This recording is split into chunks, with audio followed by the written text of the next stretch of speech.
గుండెలే బండగా మారిపోయేటి స్వార్థం, తల్లిని తాడిని డబ్బుతో తూచుబేరం, రక్తమే నీరుగా తెల్లబోయేటి పంతం, కంటికి మంటికి ఏకధారైన శోకం, తలపై విధి గీత ఇలపైనే వెలసిందా, రాజులే పంటుగా మారు ఈ క్రీడలో, జీవులే పావులైపోవు ఈ కేడిలో, ధనమే తల్లి ధనమే తండ్రి ధనమే దైవమా, సంసారం ఒక చదరంగం,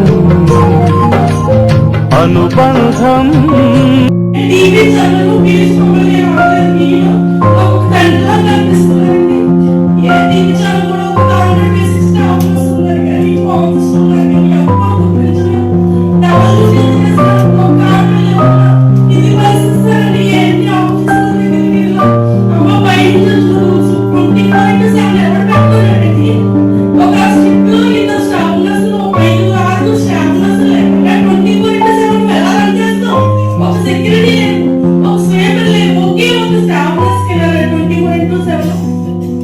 ఎన్నో ప్రశ్నలు బాగా బతుకుతున్నాయండి. అవన్నింటిని బయటికి తీయడానికి మాకు ఇచ్చిన అవకాశాన్ని మీకు ధన్యవాదాలు చెప్తున్నానండి. సార్ తండ్రి స్థానంలో ఈ రోజు మాకు జరుగుతున్న అన్యాయాలు మీకు అన్ని తెలుసు. ప్రతి ఒక్క మా నాయకులు మీ దగ్గర తెస్తున్నా కూడా మా పట్ల ఎటువంటి సానుభూతి లేకోకుండా ఆడపిల్లలమైన మాకు ఇంత అన్యాయం చేస్తున్నారంటే నిజంగా చాలా బాధాకరంగా ఉంది. కోవిడ్ టైంలో నేను కోవిడ్ వచ్చి చనిపోయాను. ఇద్దరు చనిపోయారు.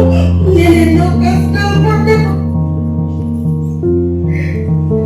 వాళ్ళ అమ్మ నాన్న కూడా దగ్గరికి రాలేని టైంలో నేను ఎంతో సర్వీస్ చేసి మా హస్బెండ్కి అయినప్పటికీ 10 నిమిషాలు అయిపోయాను. నేను నా వల్ల చనిపోయాడు. ఎందుకంటే మా దగ్గర ఎవరినైనా చూసే డబ్బులు అందుకే మా దగ్గరికి అత్త మామూలు గారు లీవ్ తీసుకొని కింద తగ్గి పెట్టించుకొని రెస్ట్ తీసుకొని హెల్దీగా మెడికల్ లీవ్ లో ఉంటారు సార్.